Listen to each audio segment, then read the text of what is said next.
Hoy estamos siguiendo con nuestra serie en la Epístola de Santiago. Seguimos con el capítulo 1 y hoy me voy a dedicar a un solo versículo,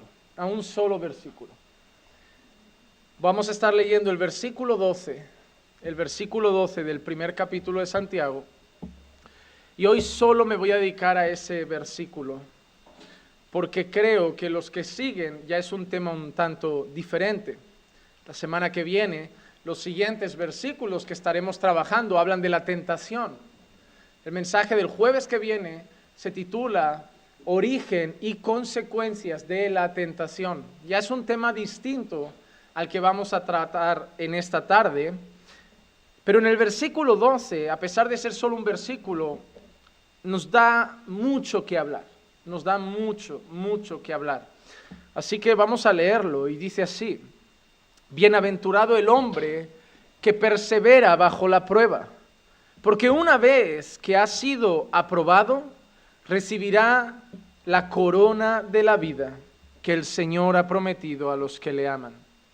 Repito el texto: Bienaventurado el hombre que persevera bajo la prueba, porque una vez que ha sido aprobado, recibirá la corona de la vida que el Señor ha prometido a los que le aman. Hermanos, recapitulando un poco lo que hemos visto a lo largo de los versículos que hemos trabajado de Santiago, hemos visto que el tema central de Santiago en los primeros versículos ha girado en torno a las pruebas. Los hermanos se encuentran en la dispersión, están dispersos por diferentes regiones, aldeas, pueblos. Y el motivo de esa dispersión es la persecución por causa del Evangelio. Esa dispersión motivada por la persecución ha traído una consecuencia y son pruebas. Muchos han perdido a su familia, ya no tienen trabajo. Algunos han llegado a tierras donde no son bien recibidos. Muchos han llegado sin amigos, sin conocidos. No han viajado en busca de una vida mejor, han huido porque estaban siendo perseguidos. Y entonces la situación que está pasando es dura. Y en medio de esa situación, Santiago les está diciendo en primer lugar que deben gozarse en medio de las pruebas. Que lo que el Señor espera de ellos en medio de las pruebas es gozo. Y esa es una de las cosas en la Biblia que son chocantes. Es como encontrar a Pablo en la cárcel y decirle a los filipenses: regocijaos en el Señor. Hay cosas en la Biblia que son así, que cuando las piensas a nivel humano y escuchas lo que la Biblia pide, no tiene sentido humanamente hablando. Porque cuando pensamos en pruebas, el mensaje que esperaríamos es: llorad, apoyaos. Pero el primer mensaje que lanza Santiago es gozaos. Gozaos en medio de las pruebas. Gozaos porque esas pruebas vienen por vuestra fe. Gozaos porque esas pruebas significan que sois de Cristo. Porque el mundo no persigue a los suyos, pero persigue a los que no son de Él. Gozaos porque significa que estáis andando conforme a la voluntad de Dios. Gozaos porque eso significa que sois parte del pueblo escogido de Dios. Y gozaos porque son temporales. Y lo que le espera al mundo, que ahora no es probado, es un castigo. Pero lo que os espera a vosotros después de las pruebas es gloria. Además de eso, Santiago les había dicho que no solo debían gozarse, sino que las debían aprovechar. Que las pruebas servían para algo. Y sobre todo servían para fortalecer la fe, para probar nuestra fe, para ver de qué pasta estábamos hechos, para ver qué tan maduros éramos, para ver qué tan firmes estábamos y para perfeccionar nuestro carácter. Las pruebas servían para hacernos más humildes, más mansos, más como Jesús. Pero Dios no permitía las pruebas, o Dios no nos probaba para hacernos daño, como un tirano que disfruta viéndonos sufrir, sino que con un buen propósito. Y en medio de todo eso, había una cosa que vimos el último día, y era el hecho de que aparte de eso, habían hombres que podían estar pasando por momentos de escasez, pobres, y otros que podían tener riquezas. Y Santiago les recuerda a ambos que la gloria de ellos no estaba en ser pobres o en ser ricos, en lo que tenían, en lo que poseían, sino que la gloria de ellos estaba en su posición en Cristo, en ser salvos, en ser hijos de Dios. Y hoy llegamos a este versículo y de cierta manera medio que concluye con el tema de las pruebas. Pero Santiago termina con un llamado al ánimo, con un llamado a la fuerza, con un deseo de que cuando lean este versículo, estas palabras, los hermanos que las reciban, no solo se gocen, no solo aprovechen la prueba, sino que la miren pensando en lo que vendrá después. Siempre digo, y me gusta usar este ejemplo, cuando una madre está en el paritorio, está dando a luz, creo que no es agradable. Creo que muchas durante su embarazo hablan con amigas y dicen, no, yo no quiero epidural, yo quiero tenerlos como nuestras abuelas, sin epidural, así, normal, natural. Y en cuanto llega a la primera contracción, cogen a la enfermera por el brazo, pínchame, pínchame. Y el marido, pero cariño, no decías que no, que me pinche. No lleven la contraria, por lo que me cuentan es mejor no llevar la contraria en esos momentos. Entonces, ¿cuál es la esperanza de esa madre que sufre? La esperanza de esa madre que grita. La esperanza de esa madre, la voz del médico que le dice, ya falta poco. Ya veo la cabeza, un poco más. Sufre un poco más, grita un poco más, pero 5 minutos y ya acaba. Porque en cuanto acabe, vas a disfrutar del premio. Vas a ver la cara de tu bebé. Vas a ver la cara de aquel que llevas o aquella que llevas esperando meses. Y que el dolor se te va a olvidar en cuanto lo escuches llorar. En cuando lo tengas sobre tu pecho, el dolor vas a decir, valió la pena. Ha sido incluso rápido comparado con la alegría de tenerlo. Y eso es lo que hoy va a hacer Santiago. Santiago ya le ha dicho que se gocen, que las aprovechen, pero les va a recordar que aguanten un poco más, porque el premio al final vale mucho la pena. Vale mucho la pena. Y es lo que vamos a analizar hoy. Lo que voy a hacer, tratándose solo de un versículo, es analizar parte a parte. Voy a hacer como un Jack el Destripador. Voy a tomar el versículo y destriparlo en el sentido de que lo voy a fragmentar, no en el que lo voy a torcer como otros predicadores. Lo voy a destripar a trocitos para que lo podamos entender bien profundamente. En primer lugar, el primer subtítulo que le podría poner a esta parte de nuestro estudio de hoy es que hay un grupo bienaventurado. Santiago habla de un grupo bienaventurado y empieza diciendo, bienaventurado el hombre. Bienaventurado el hombre. Así que Santiago, en medio de todo lo que está diciendo, dice que hay un grupo de personas que son bienaventuradas. ¿Y qué significa bienaventurado? Significa extremadamente dichoso. Algunos teólogos afirman que la palabra dichoso, que es la que normalmente se usa, algunos dicen significa 3 veces dichoso, otros dicen muy dichoso, otros extremadamente dichoso, y otros han decidido que no significa ni siquiera eso, que no hay una palabra en nuestro vocabulario en español que pueda definir a lo que se refiere bienaventurado. Es una dicha extrema, extrema. Y Santiago está diciendo que hay unas personas que son dichosas, que en medio de las que pasan pruebas, en medio de los que están siendo probados, hay un grupo dichoso, hay un grupo bienaventurado. La palabra bienaventurado no es nueva, no es Santiago el primero que la utiliza, ni siquiera está solamente en el Nuevo Testamento. Es una palabra que aparece a lo largo de la Biblia y que normalmente está unida a los hijos de Dios. Yo tomaré 2 ejemplos, uno del Antiguo Testamento y uno del Nuevo Testamento para que veamos eso. El primero, en el Salmo 1, el primer verso del Salmo empieza de la siguiente manera: cuán bienaventurado es el hombre que no anda en el consejo de los impíos, ni se detiene en el camino de los pecadores, ni se sienta en la silla de los escarnecedores. En primer lugar, el salmista está diciendo que hay un grupo de personas bienaventuradas, y esas personas bienaventuradas, dichosas, son las que no prestan oído al consejo de los malos, que no caminan con los pecadores. Y la palabra caminar con los pecadores no significa que no andan literalmente. No vayas a coger tú a lo mejor a tu madre que no es creyente y le digas, mamá, tú por esa acera y yo por la otra porque yo tengo que cumplir el Salmo 1. No, porque has visto lo importante que es saber interpretar las Escrituras, porque no todo se puede interpretar de manera literal. Porque si lo interpreto de manera literal, que no anda con pecadores, ¿dónde vamos a trabajar? ¿Dónde vamos a ir?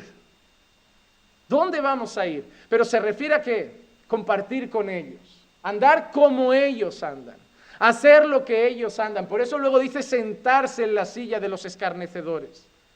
La silla, la mesa, era un lugar de intimidad, un lugar donde los íntimos compartían. Por eso muchos se escandalizaban cuando Jesús se sentaba a la mesa de pecadores, porque uno no se lleva a la mesa cualquiera. Yo no llego a un restaurante y me siento en la mesa de otra persona. La mesa es un lugar o para tus invitados, o para tu familia, o para tus iguales, tus amigos, tus íntimos. Entonces, aquí es bienaventurado ¿el qué? El que no anda en el consejo de los malos, el que no camina con los malos de la misma forma que ellos, no se sienta en su silla, no comparte sus pecados. Y si seguimos leyendo, incluso el salmista dice, sino que en la ley del Señor está su delicia y en su ley medita de día y de noche.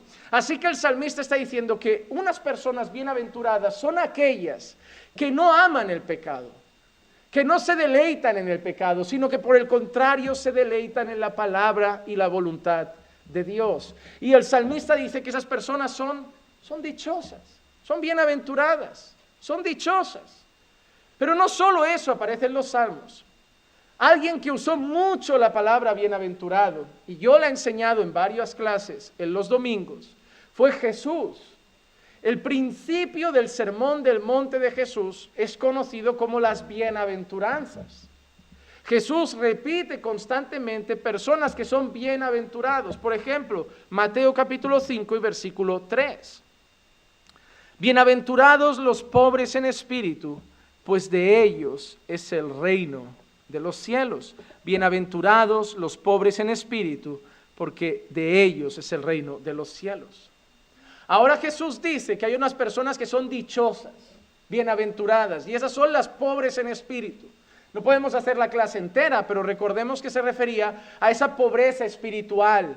Y pobreza espiritual nos referimos a bancarrota espiritual, a esas personas que iban a Dios y reconocían que no tenían nada dentro de ellos bueno para Dios, que eran pobres por dentro y que lo único que tenían para Dios era su gracia con ellos, porque ellos no podían darle nada. Y Jesús enseñaba que esas personas eran dichosas, porque la única manera en que Dios podía salvar a alguien era que esa persona primero reconociera que no tenía nada bueno y que necesitaba todo de Dios. Y Jesús dice que esas personas son dichosas, algo contrario al mundo, que para el mundo tú reconocerte pequeño es infravalorarte. Si te das cuenta, la Biblia siempre te llama, niégate, eres un pecador, no te tengas en muy alta estima. Y el mundo, si eso se lo cuentas a un psicólogo y le dices, mira, es que yo me estoy esforzando por negarme cada vez más, por considerarme un poco menos, por pensar menos en mí, por no tenerme en muy alta estima, El psicólogo, no, cuidado, la alta estima es importante, hay que cuidar nuestra alta estima. No, incluso cuando te ven con baja, ay no, pobrecito, tiene baja autoestima. La Biblia para muchos de ellos sería chocante porque golpea el orgullo natural del humano que te tienes que considerar. Los mensajes del mundo para ti, ¿cuáles son? Ámate, cuídate. Todos los anuncios de gimnasio, hasta los productos de limpieza, no sé por qué dicen esas cosas. Piensa en ti, cuídate a ti, ámate a ti. No esperes que lo hagan otros, hazlo tú, quiérete tú. Y todo es así, tú eres el centro y tienes que ser el centro de ti, porque el mundo que te dice, como nadie más va a pensar en ti, tú debes pensar en ti. Y Jesús te dice, no pienses en ti, porque ya pienso yo en ti. Tú piensa en mí y piensa en los otros, porque de ti ya me encargo yo. Es así, Él quiere que tú salgas del centro donde el mundo te quiere poner, porque el centro de todo es Dios. Y lo que Satanás le ofreció a Adán y Eva era ser como Dios, ponerse ellos en el centro. Y el mundo sigue queriendo lo mismo, quiere ser el centro. Viene un bebé, no es deseado, y como el centro soy yo, lo quitamos. Porque no me va bien ahora. porque no tengo dinero para cuidarlo, porque tengo otros planes, porque mi futuro no lo tenía así. Y como yo soy el centro de mis decisiones, de mi vida, y de mi alegría, y de mi felicidad, fuera esto que me perjudica. Dios, cuando deja de ser el centro, todo es una hecatombe. Pero Jesús quiere que nosotros no seamos el centro. Es más, yo escuché hace tiempo una canción de un cantante cristiano que se titulaba Yo soy segundo. Y él se equivoca, porque bíblicamente no lo somos. Es más, la Biblia, después de considerar a Dios, dice que cada uno considere a su hermano como superior a sí mismo. Yo le hubiera dicho a esa cantante, tú eres por lo menos tercero. Y espérate, porque después viene tu esposa, vienen tus hijos. Sí, en un mundo que te dice, eres lo primero, cuando tú miras la Biblia, tú te dejas al final. Porque Jesús dice, el que quiera ser el mayor, que sea el más siervo de todos. Y de eso hablaré un poco el domingo, que trataremos el lavamiento de los pies, una enseñanza preciosa. Una enseñanza preciosa. Entonces, ahora los bienaventurados son los pobres en espíritu, los que reconocen su bancarrota espiritual. Luego Jesús dice otras cosas, como los misericordiosos, los que buscan la paz, los que, dice varias, incluso, y esa es la que sorprende mucho, los que son perseguidos. Los que son insultados, son dichosos cuando la persecución es por causa de Cristo. Así que la Biblia habla de personas, y normalmente dirigido a los hijos de Dios, que son bienaventuradas, son dichosas, por diferentes motivos, por deleitarse en la palabra, por no caminar en el camino de los impíos, practicando sus mismas cosas, por ser pobres en espíritu, por ser misericordiosos. Y Santiago, en medio de nuestro texto que habla de pruebas, Santiago dice que en medio de la prueba, en medio de la persecución, en medio de la dispersión y en medio de todo eso, hay un grupo de personas que son dichosas, que son bienaventuradas. Y ahora vamos al punto 2. ¿Quiénes son los dichosos? ¿Quiénes son los bienaventurados? Y ahora Santiago dice quiénes son, los que perseveran bajo la prueba. Santiago dice que son dichosos los que perseveran bajo la prueba. No son dichosos los que murmuran en la prueba. No son dichosos los que reclaman en la prueba. No son dichosos los que quieren huir de la prueba. No son dichosos los que se están quejando todo el tiempo en medio de la prueba. Y es verdad, porque el que quiere huir de la prueba, el que quiere rechazar la prueba, el que murmura en la prueba, el que se queja en medio de la prueba, no tiene dicha, no tiene gozo, tiene queja, tiene enfado contra Dios y contra la situación que vive. Pero ¿quién es el dichoso? El que persevera en la prueba. ¿Saben por qué muchas personas? Miren, a mí hay gente que me dice, la doctrina no es tan importante, importante es conocer a Dios. Yo le digo a esas personas siempre, conocer a Dios requiere doctrina. Segundo, la doctrina es tan importante que tanta doctrina sabes, es decir, tanto más sabes de Dios, mejor enfrentas la vida. A mí hay muchas personas que escriben desesperadas porque están en medio de una enfermedad, porque han ido a un culto de sanación y siguen enfermos, porque han ido a un culto de liberación y siguen enfermos. Y empiezan a dudar de, ¿será que Dios me escucha? ¿Será que he hecho algo malo? ¿Será que Dios me está castigando? Porque una mala idea de Dios te puede llevar a una mala comprensión de lo que te está pasando. Pero si esa persona tuviera una buena doctrina en cuanto a las enfermedades y en cuanto a Dios, esa persona sabría, ¿sabes qué? Estar enfermo no significa ser rechazado por Dios. Estar enfermo no significa no ser amado por Dios. Estar enfermo, también la Biblia me enseña que puede ser propósito de Dios, y estar enfermo no significa que Dios deje de tener el control. Así que pasaré confiado, descansando en su soberanía, descansando en su voluntad, sabiendo que si me cura, Él puede, gloria a Dios, pero si no me cura, Él no quiere, gloria a Dios. Y pasamos diferente. Mira cómo afecta la doctrina. Mira cómo afecta la doctrina. Muchas personas son enseñadas a que todo lo que pidas Dios te dará, si lo pides con fe, si lo declaras con fe, si lo exiges con fe, Dios te lo dará. Cuando esa persona escucha a muchos diciendo, pedí y Dios me dio, pasó, y a él no le pasa, empiezan a pensar que Dios tiene favoritos, que Dios a mí no me escucha. Y entonces, ¿para qué orar? Pero cuando tienes un buen concepto, una buena doctrina sobre la oración, tú oras confiado, sabiendo que Dios responde cuando quiere, cómo quiere y conforme a su voluntad. Entonces tú sabes que pides, pero te sometes a la voluntad de Dios. Y Él garantiza que aunque su voluntad no sea la suya, te sigue amando igual. Y que si Él lo que hace no es lo que tú quieres, es porque lo que Él quiere es mejor para su gloria y para ti, aunque tú no lo entiendas. Entonces mira qué importante es la doctrina. Mira qué importante es conocer la palabra. Mira qué importante es conocer a Dios. Conocer a Dios. Entonces en este caso, lo que Santiago está diciendo es que el que persevera en la prueba es dichoso. Dichoso.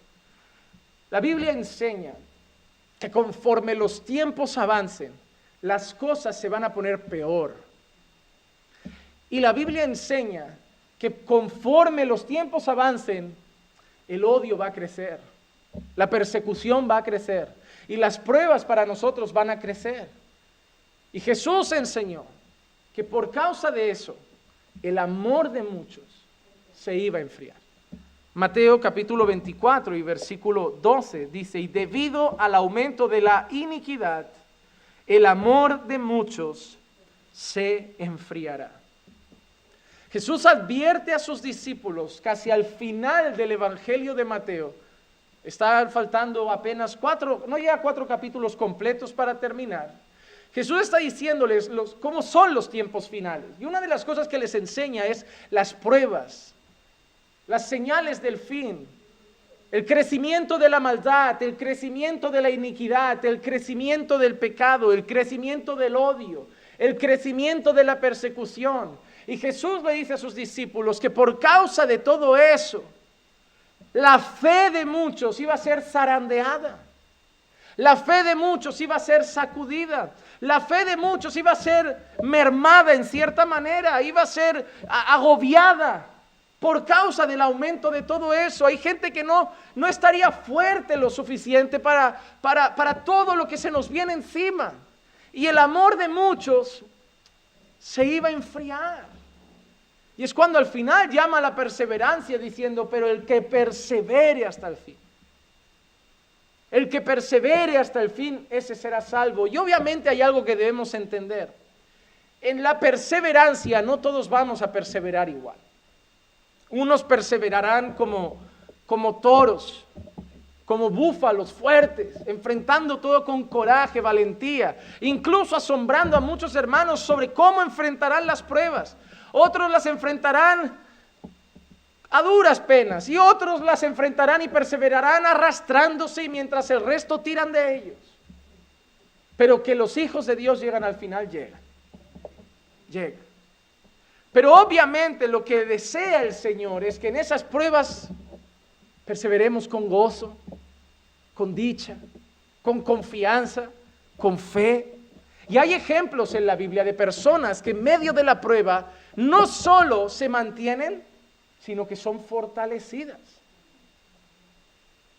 Es decir, no solo resisten, sino que además crecen en medio de las pruebas. Y un caso es la iglesia de Tesalónica.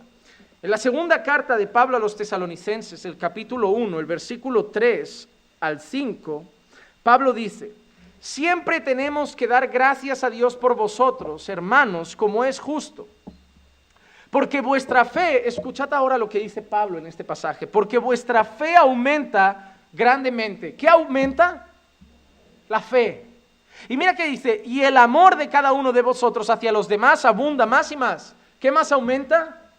El amor hacia los demás.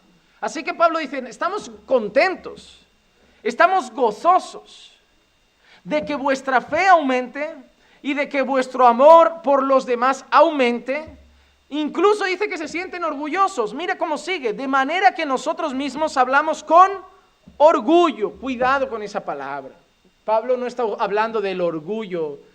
¿Lo entiendes? No con lo que quiere decir Pablo. No habla del orgullo pecaminoso, de soy un orgulloso. Sino me siento gozoso, me siento alegre de ver eso. Me siento dichoso, como un padre que se siente feliz cuando ve que su hijo pues obtiene un logro académico, un logro profesional, y ve que la vida de su hijo pues avanza como a él le gustaría y que sigue los pasos que él le ha dejado. Entonces Pablo habla con orgullo de vosotros entre las iglesias de Dios, por vuestra perseverancia y fe en medio de todas las persecuciones y aflicciones que soportáis. Esta es una señal evidente del justo juicio de Dios, para que seáis considerados dignos del reino de Dios. Para que seáis considerados dignos del reino de Dios, por el cual en verdad estáis sufriendo. Por el cual en verdad estáis sufriendo. Así que Pablo está escribiendo a una iglesia que no está en un buen momento a nivel humano. Están sufriendo. Están siendo perseguidos, pero Pablo está viendo algo que le llena de orgullo y les escribe para felicitarles. Y lo que le llena de orgullo a Pablo es que a pesar de estar sufriendo, a pesar de estar perseguidos, a pesar de estar pasando pruebas, ellos están creciendo en fe, están creciendo en amor y están perseverando. ¡Wow, hermanos! Y además Pablo dice que eso es señal de que son hijos de Dios. Porque están sufriendo por el reino de Dios. Están sufriendo no por cosas ilegales, no porque han hecho algo malo, no porque están recibiendo el castigo de algo malo que han hecho y las autoridades están viniendo sobre ellos. No es que les hayan multado por saltarse una norma de tráfico, no es que les hayan embargado la cuenta porque no pagaron sus impuestos, no es que les hayan quitado el coche porque lo dejaron mal aparcado o algo así. Están sufriendo por predicar a Cristo, por vivir la fe, por decir que Jesús es el Señor. Pero en medio de esa persecución, del odio que reciben de las personas, del rechazo que reciben de las personas, de todos los ataques que reciben de la sociedad, ellos no están llorando. O puede ser que sí, porque perseverar no significa estar con una sonrisa en la cara. Ellos puede ser que se les caigan lágrimas. Ellos puede ser que, claro, que pasen momentos dolorosos, pero en ningún momento se están quejando. No están murmurando, no están cuestionando si Dios los ama, no están mirando a Dios y diciéndole ¿por qué? Si me amas, quítame esto. No, están creyendo, están confiando, están teniendo fe, están firmes, están perseverando y se siguen amando unos a otros. Y eso, hablado en medio de persecución y pruebas, demuestra que además se están apoyando unos a otros. En medio de las pruebas no están mirando su propio ombligo. No se alejan de la iglesia diciendo, es que ahora tengo una prueba y ahora la gente tiene que entender que no quiero ir. No, están más juntos que nunca, se están apoyando más que nunca, se están amando más que nunca, se están abrazando más que nunca y están creyendo en Dios más que nunca. Y eso Pablo dice que les llena a ellos de orgullo. Y cuánto más llenará de gozo a Dios el ver que en un momento donde todo el mundo se quejaría, ellos creen en Él y ellos confían. Santiago está diciendo eso exactamente. Santiago está diciendo que los tesalonicenses son bienaventurados porque están perseverando en medio de la prueba. Esa es la descripción. Santiago dice que las personas que están sufriendo, que están siendo probadas, que esas personas cuando perseveran en medio de todo eso son bienaventurados. Hermano, yo te llamo a perseverar en la prueba. Hermano, no huyas de la prueba. No salgas corriendo. No te encierres en tu habitación y te cubras con las mantas con una actitud de rendición. No te quejes de Dios. Ni siquiera lo cuestiones. No pongas en duda su amor. No pongas en duda su poder. No pongas en duda que sigue siendo tu Padre. Persevera. No importa lo que dure. Y no importa lo grande que sea, lo intensa que sea, persevera. Dios te sigue amando, Dios te sigue cuidando y le vas a dar la gloria cuando en medio de todo eso, en vez de rendirte, lo mires y le digas, sigo creyendo en ti. Persevera, hermano. Estás pasando luchas económicas, persevera. Familiares, persevera. Tienes gente enferma de tu familia y eso te pone triste, persevera. Llevas tiempo sin trabajo, persevera.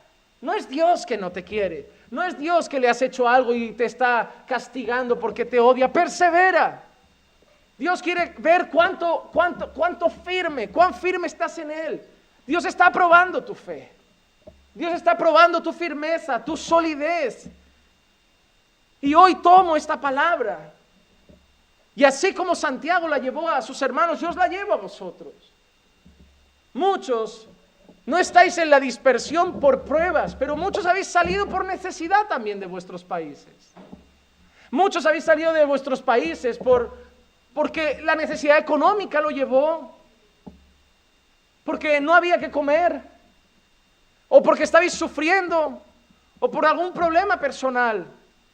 No sé qué os llevó a salir. A cada uno quizá cosas distintas, pero nadie deja su casa por gusto. Nadie deja su casa por gusto. Nadie se cuestiona, voy a dejar a mi madre atrás, a mi padre atrás, hasta a veces a mis hijos atrás, a mis tíos atrás, y me voy a un lugar donde no conozco a nadie, donde voy a estar solo, donde voy a estar sin trabajo, a ver qué pasa, por gusto. Y llegáis aquí, y a veces con, no sé, la promesa del sueño español, pensando que se abrirán 1000 puertas, y de golpe no hay puertas. Y gracias a Dios que pues alguien nos brinda comida, alguien nos brinda cobijo, y pensáis que al mes siguiente, bueno, el primer mes difícil, luego encontraré algo, pues no hay nada. Y encima a veces os ha pillado la pandemia, y en vez de más trabajo, hay más cierres. Pero seguís comiendo, seguís vestidos. Por la noche no vais a estar en la calle. Perseverad. Perseverad. No habéis venido aquí en busca de dinero. No habéis venido aquí. Podéis haber venido a buscar una vida mejor. Y estáis deleitándoos con la palabra de Dios. Esa es la vida mejor. Estáis conociendo más a Dios. Esa es la vida mejor. Estáis aprendiendo a servir más a Dios. Esa es la vida mejor. Cuando la gente te pregunte qué tal en Europa, le vas a decir, muy bien, estoy más cerca de Dios que nunca. Y el resto no importa. Lo importante, ahora entendí que era conocerle más a Él, acercarme más a Él, vivir más para Él. Quizá tengo ahora menos dinero que mi país todavía, pero tengo más firmeza con Dios. Y al final eso es lo que importa, porque todo esto se va a quedar. Hermano, persevera en medio de la prueba, porque eso da la gloria a Dios. Pasa por la prueba y mira a Dios y como dile esto, de corazón díselo, dile, Señor, es duro, es difícil, pero no me voy a quejar, pero no voy a reclamar para que tú seas glorificado. Para que cuando la gente me mire y espere que lo lógico para ellos sea quejarme, reclamar, y me vean así y me digan, oye, ¿cómo lo aguantas? Yo pueda decirle a todo el mundo que me mira, Dios reina. Dios reina en mi vida. Y esto no me hace dejar de pensar que Dios reina en mi vida. Las cosas pueden parecer descontroladas, como la barca en medio de la tormenta parecía que se iba a volcar, pero Jesús estaba ahí. Lo importante no es si el mar está calmado o hay tormenta, lo importante es si Jesús dijo, vais a llegar al otro lado. Porque si Jesús había dicho, vais a llegar al otro lado, no importa cómo se ponga el mar, Jesús no iba a incumplir su promesa. Y Jesús estaba con ellos. Así que persevera en medio de la prueba. ¿Por qué? Porque así como una prueba física, lo que Dios espera, lo que Santiago espera y lo que el Señor espera es que después de la prueba salgamos aprobados. Porque de una prueba se sale con un aprobado o con un suspenso. Y el deseo de Dios es que salgamos aprobados. Somos probados para salir aprobados. Santiago dice, porque una vez que ha sido aprobado, es decir, bienaventurado el hombre que persevera en medio de la prueba, porque una vez que ha sido aprobado, es decir, es dichoso porque persevera y si sigue perseverando, recibe un aprobado. El concepto de aprobado en la Biblia aparece varias veces, tanto aprobado como reprobado, como si muchas veces el Señor a lo largo de la vida va a estar poniéndonos a prueba.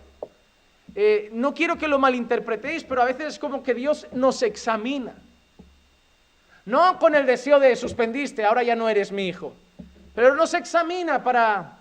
¿Sabes cuando llegas, yo no sé si te ha pasado, te vas a cambiar de colegio o a veces si habéis traído a los hijos de otro país y lo vais a escolarizar aquí en España, dependiendo te hacen unas pruebas de nivel, ¿verdad? Te hacen un examen para ver tu nivel. A mí me lo hicieron cuando fui a aprender inglés. Mis padres me apuntaron a una academia de inglés y antes de averiguar en qué curso iba a empezar, porque la academia no iba por edades, iba por nivel de inglés, tú podías tener 12 y estar con gente de 20, todo iba por niveles. Pues te hacían una prueba de nivel. Y en cierta manera, yo creo que a veces Dios nos hace pruebas. No para disfrutar del mal rato que pasemos, sino para que nosotros mismos, porque Él sí sabe cómo estamos, pero para que nosotros mismos sepamos cómo realmente estamos. Hermanos, uno a veces piensa que está muy bien con Dios. Y de golpe pasa algo que le hace ver que no está tan fuerte. Que dice, mi fe no está tan firme como pensaba, no tengo esa fe que yo creía. Y le hace decir, tengo que buscar más, tengo que orar más. O uno piensa, no, a mí ya nada me hace caer, yo ya he nacido de nuevo, y se relaja, no vigila, no está velando, y de golpe tropieza. Tropieza no, se tira. Porque el pecado no es algo en lo que caemos, es algo en lo que nos tiramos. Y cuando se ve llorando, triste, dolido, porque el Espíritu Santo lo está apretando, se da cuenta de, yo no era tan fuerte, no estaba tan firme, tengo que velar más, tengo que orar más porque sigo siendo de carne. Entonces, no es que Dios no sepa cómo estamos, pero nosotros muchas veces no sabemos cómo estamos. La palabra aprobado aparece en más de una ocasión. Por ejemplo, el apóstol Pablo la utiliza con los corintios.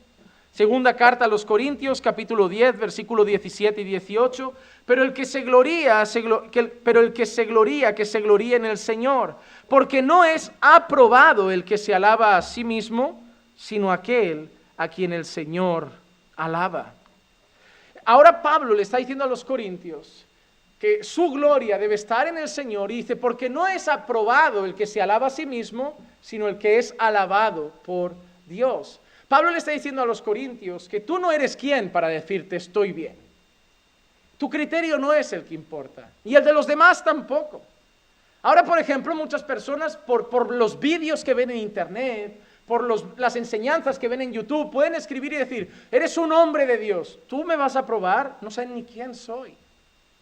Tú ves un vídeo, tú me escuchas pegar gritos en una cámara.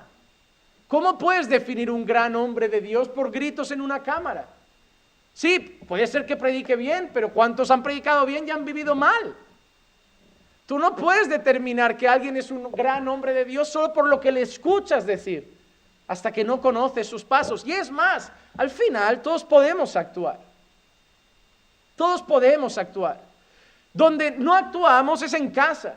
Quien puede tener más criterio para saber si realmente somos hombres o mujeres de Dios es nuestra esposa, es nuestro esposo, son nuestros hijos. Pero es más, hasta a ellos se les puede engañar en ciertos momentos y tener cosas ocultas que ellos tampoco sepan nunca.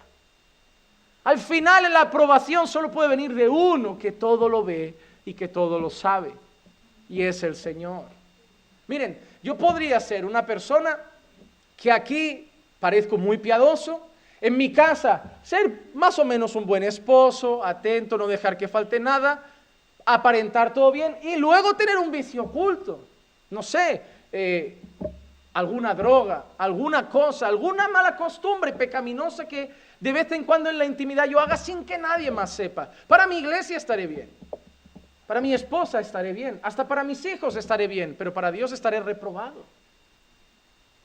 Por eso Pablo dice que no está aprobado el que se alaba a sí mismo, sino aquel a quien Dios alaba. Es decir, lo que importa no es lo que la gente diga de ti, ni siquiera lo que tú piensas de ti. Lo que importa es lo que Dios dice de ti.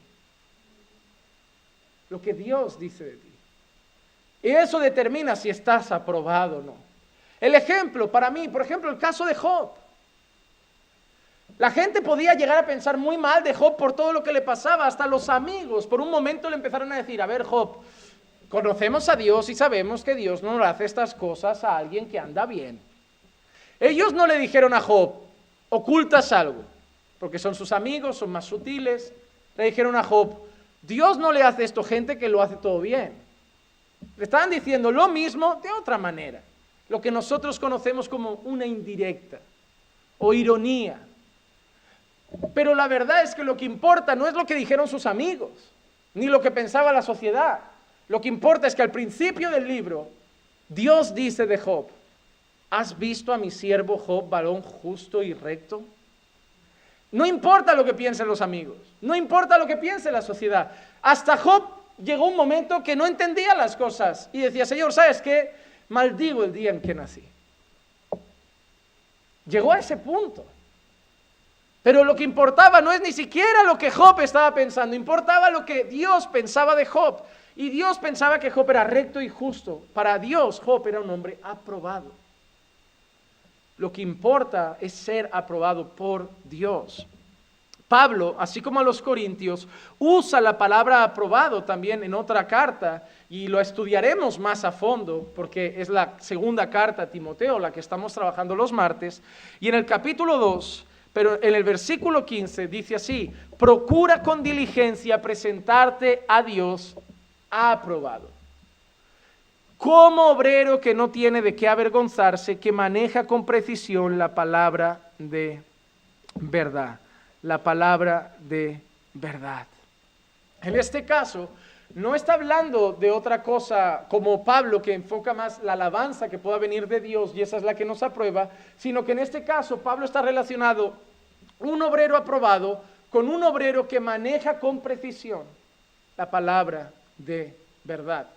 Claro, estamos en un contexto que ya lo hemos visto, en el que Pablo le está diciendo a Timoteo, sana doctrina, sana doctrina, sana doctrina, sana doctrina, y por lo tanto Pablo le dice, si quieres ser un buen siervo, un buen pastor, un buen líder para la iglesia en la que estarás sirviendo, como referente debes manejar muy bien la palabra de Dios. En este caso, Pablo está enseñando que un pastor aprobado es el pastor que maneja con precisión la palabra de Dios. Porque se requiere de un pastor que sea apto para enseñar. Y por lo tanto, es apto para enseñar, tiene que tener algo que enseñar. Tiene que tener la palabra de Dios, conocer la palabra de Dios y manejarla con precisión.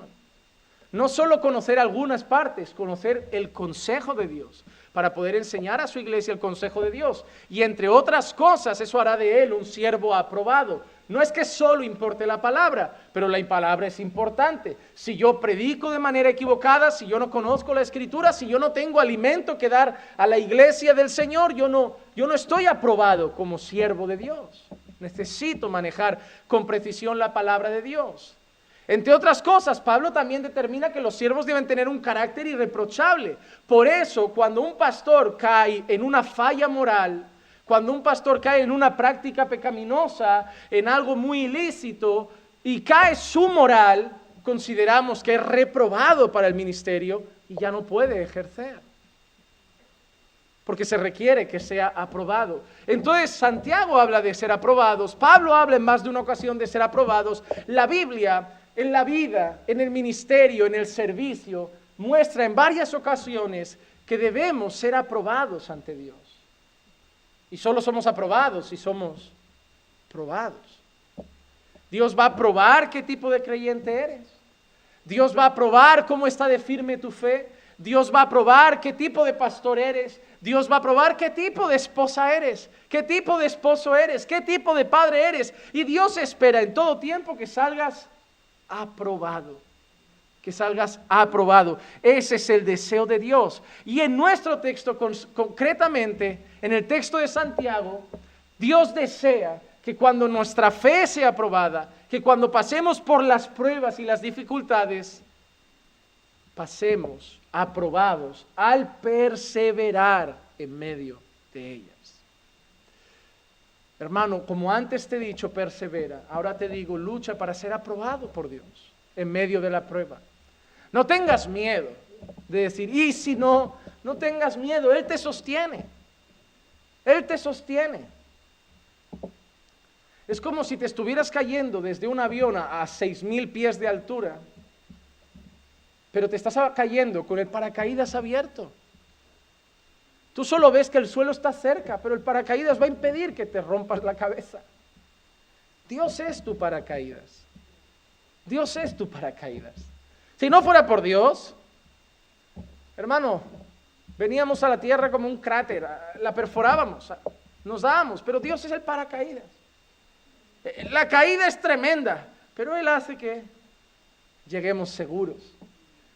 Confía en Él, persevera, ten fe, para que cuando Dios mire cómo pasas en medio de la prueba, diga, aprobado, lo ha hecho bien. Lo ha hecho bien, me complace cómo está pasando, me complace cómo está luchando, me complace cómo sigue creyendo.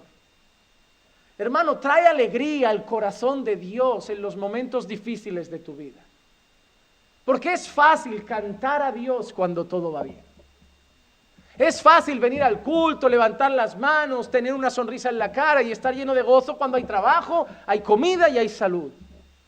Pero dale la gloria a Dios cuando no hay nada de eso. Por eso quiero predicar cuando termine la serie de Jesús el libro de Habacuc, por la parte final. No he empezado el libro de Habacuc y ya tengo ganas de llegar al último sermón. Yo soy muy ansioso. Porque de verdad, eso es lo que muchos pasamos. Deberíamos vivir las pruebas como Habacuc, aunque la higuera no florezca, aunque no haya animales en el campo, aunque la vid no dé su fruto, es decir, no hay nada, no tenemos nada, no hay animales, no hay comida, no hay recursos, está todo vacío. Pero Habacuc dice, pero con todo yo me alegraré en el Señor. Habacuc está diciendo, no hay nada, pero eso no nos quita el gozo. No hay nada, pero eso no nos quita la fe. No hay nada, pero eso no nos hace dejar de confiar en Dios. Y eso es lo que Santiago está diciendo en cierta manera. En la prueba, aún en la pobreza, aún en la necesidad, aún en la enfermedad, pasa con fe, persevera y que Dios vea tu gozo. Que Dios vea tu fe, que Dios vea tu firmeza y se complazca, porque Dios es glorificado. Cuando en un momento donde todo el mundo agacharía los brazos, tú todavía los levantas y le cantas, y le cantas, le cantas. Y cuando nosotros somos aprobados, si yo apruebo mis pruebas físicas, me dan un trofeo. Si yo apruebo mis exámenes, me dan un certificado. Y en este caso, Santiago nos recuerda por qué hay que perseverar, por qué hay que luchar y por qué hay que seguir creyendo, porque también hay premio. También hay premio. Miren, yo tengo un padre que es curioso, porque yo a veces le decía, a mis amigos, si aprueban, les compran la Play. A mis amigos, si aprueban, les llevan al Camp Nou. Y la respuesta de mi padre, que no le faltaba razón, siempre era la misma, y seguro que algún padre la conocerá, es la de, esa es tu obligación. Yo si apruebo, ¿qué me das? Y yo si pago las facturas, ¿qué me dais? Es como,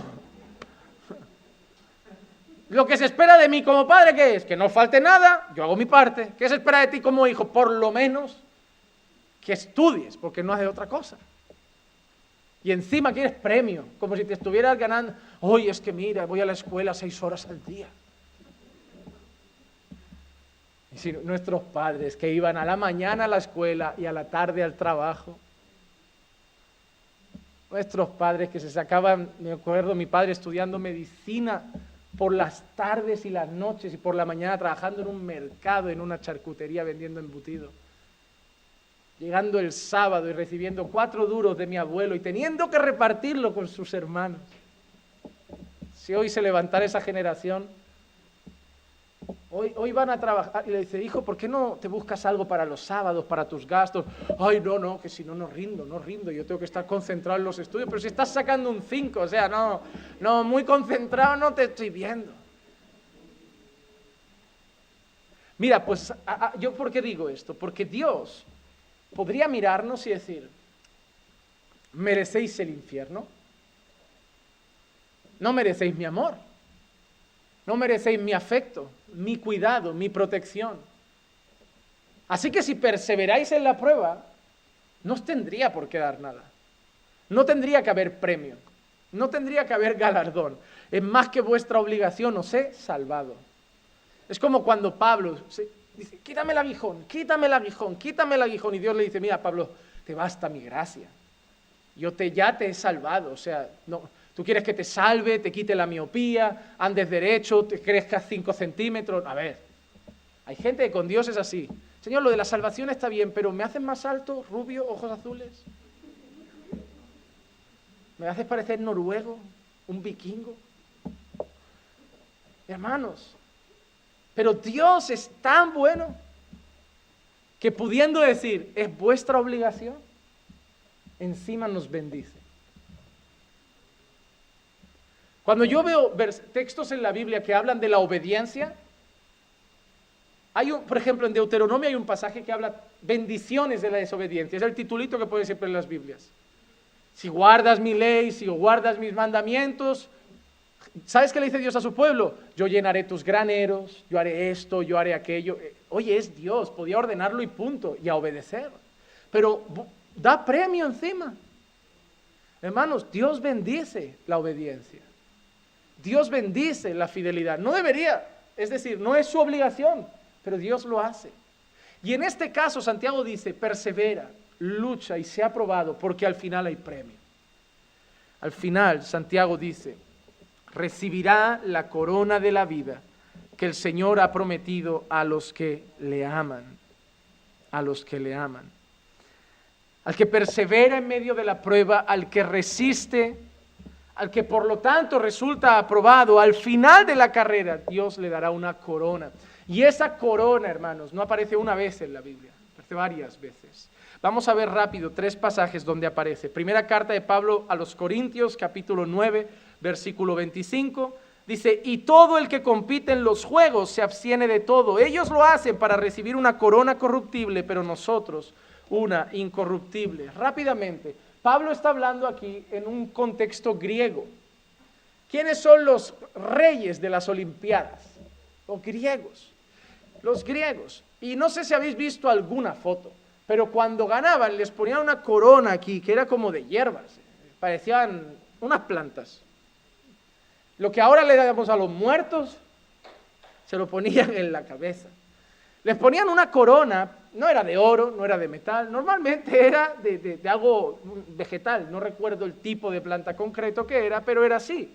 Y Pablo dice que esa corona es corruptible. ¿Saben qué significa? Esa gente se está absteniendo de todo, es decir, come sano, duerme sus horas, no anda en borracheras, se está privando, trabaja mucho, entrena mucho, madruga para entrenar, para al final tener una corona que en 3 días se ha secado.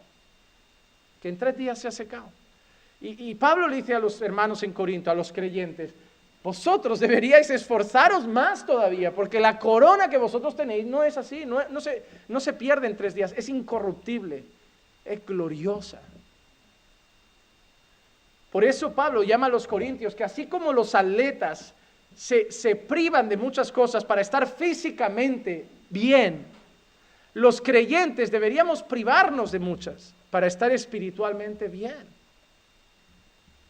Pablo no quiere decir, mira, ya os ha dado la gracia, cruzaos de brazos. No, esforzaos por tener una vida espiritual adecuada,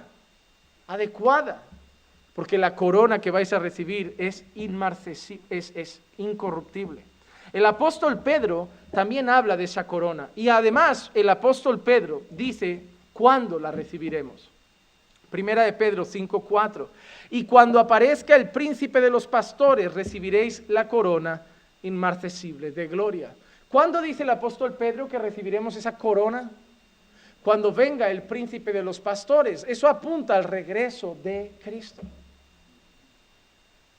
Al regreso de Cristo. Hermanos, que también Pedro muestra que algunos están siendo probados, que están pasando dificultades.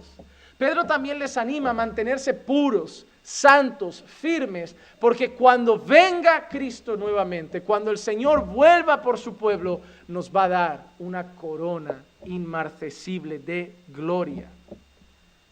Y el último ejemplo, así como Pablo la menciona, Pedro la menciona, el apóstol Juan la menciona en una de sus cartas a las 7 iglesias de Apocalipsis. Apocalipsis capítulo 2, versículo 10, concretamente es la carta a Esmirna.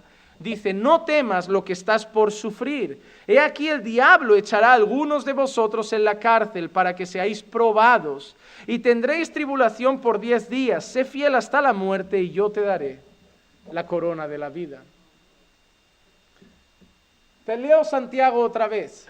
Bienaventurado el hombre que persevera bajo la prueba, porque una vez ha sido aprobado, recibirá la corona de la vida que el Señor ha prometido a los que le aman. ¿Ves ese versículo? Bienaventurado el que persevera bajo la prueba, porque una vez ha sido aprobado, recibirá la corona.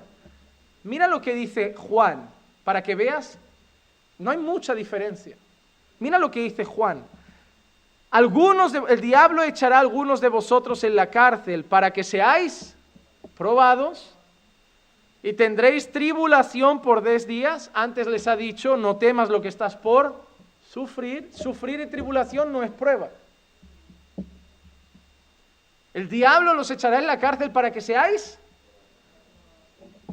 Dios va a permitir que el diablo eche a algunos en la cárcel para que sean probados, dice Juan. Porque el diablo no hace nada, y más sobre el pueblo de Dios, sin que Dios no se lo permita. Y tendréis tribulación por 10 días. ¿Y qué le dice ahora? Sé fiel hasta... Santiago ha dicho, bienaventurado el que persevera. Perseverar, ser fiel, en medio de la prueba, buscando ser aprobados, porque al final reciben la corona. Cada vez que un pueblo de Dios, el pueblo de Dios sufre, el mensaje de Dios es, sigue firme, sé fiel y recuerda el premio que te espera. Hermanos, termino con lo mismo que decía al principio. Así como la embarazada sufre, pero la comadrona, el médico, quien sea, le dice, persevera, ya está aquí tu hijo, persevera, ya vemos la cabeza, persevera, ya está fuera, y al final recibe el premio.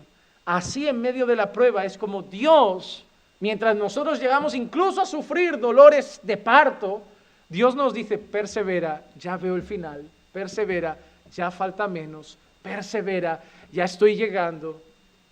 Y al final, cuando hayamos resistido este tiempo de dolor y de prueba y resistamos con firmeza y perseverancia, nos espera la corona de gloria.